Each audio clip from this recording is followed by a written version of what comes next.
Baspa supremo Mayawati ने अब साफ कर दिया है कि उनकी पार्टी बहुजन समाज पार्टी आगामी लोकसभा चुनाव में अकेले अपने दम पर चुनाव लड़ेगी।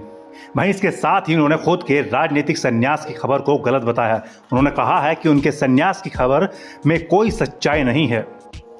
उन्होंने अपने 68वें जन्मदिन के अवसर पर ये बातें कही हैं कि उनके जन्मदिन को लेकर अटकलें लगाई जा रही थी कि वो इस अवसर पर कोई बड़ी घोषणा करेंगी। कई दिनों से चर्चा थी कि बसपा क्या इंडिया गठबंधन में शामिल होगी।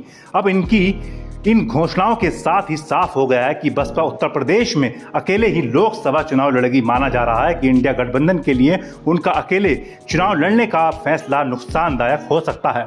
वहीं अपने 68वें जन्मदिन पर बसपा सुप्रीमो मायावती ने कहा कि 2024 का चुनाव बसपा अकेले ही लड़ेगी, किसी गठबंधन या पार्टी के साथ गठबंधन नहीं करेगी। उनकी इस घोषणा के साथ ही बसपा के इंडिया गठबंधन में शामिल होने की कयासबाजी पर विराम लग गया है। उन्होंने इस अवसर पर कहा कि गठबंधन से फायदा कम नुकसान ज्यादा होता है। अपने जन्मदिन के अवसर पर लखनऊ में पत्रकारों से बात करते हुए उन्होंने कहा कि मुझे राम मंदिर प्राण प्रतिष्ठा समारोह का निमंत्रण मिला है।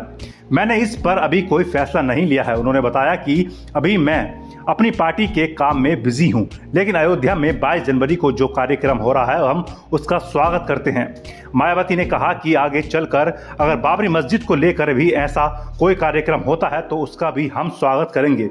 उन्होंने कहा कि हमारी पार्टी धर्मनिरपेक्ष है, हम सभी धर्मों का सम्मान करते हैं। अपने संन्यास लेने की अटकलों पर उन्होंने कहा कि मैंने पिछले महीने अपने भतीजे आकाश आनंद को अपना उत्तराधिकारी घोषित किया था। इसके बाद से ही मीडिया में इस तरह की अटकलें लगाई जा रही थी कि उन्होंने कहा कि इस पर मैं बताना चाहती हूं कि इन अटकलों में रत्ती भर भी सच्चाई नहीं है।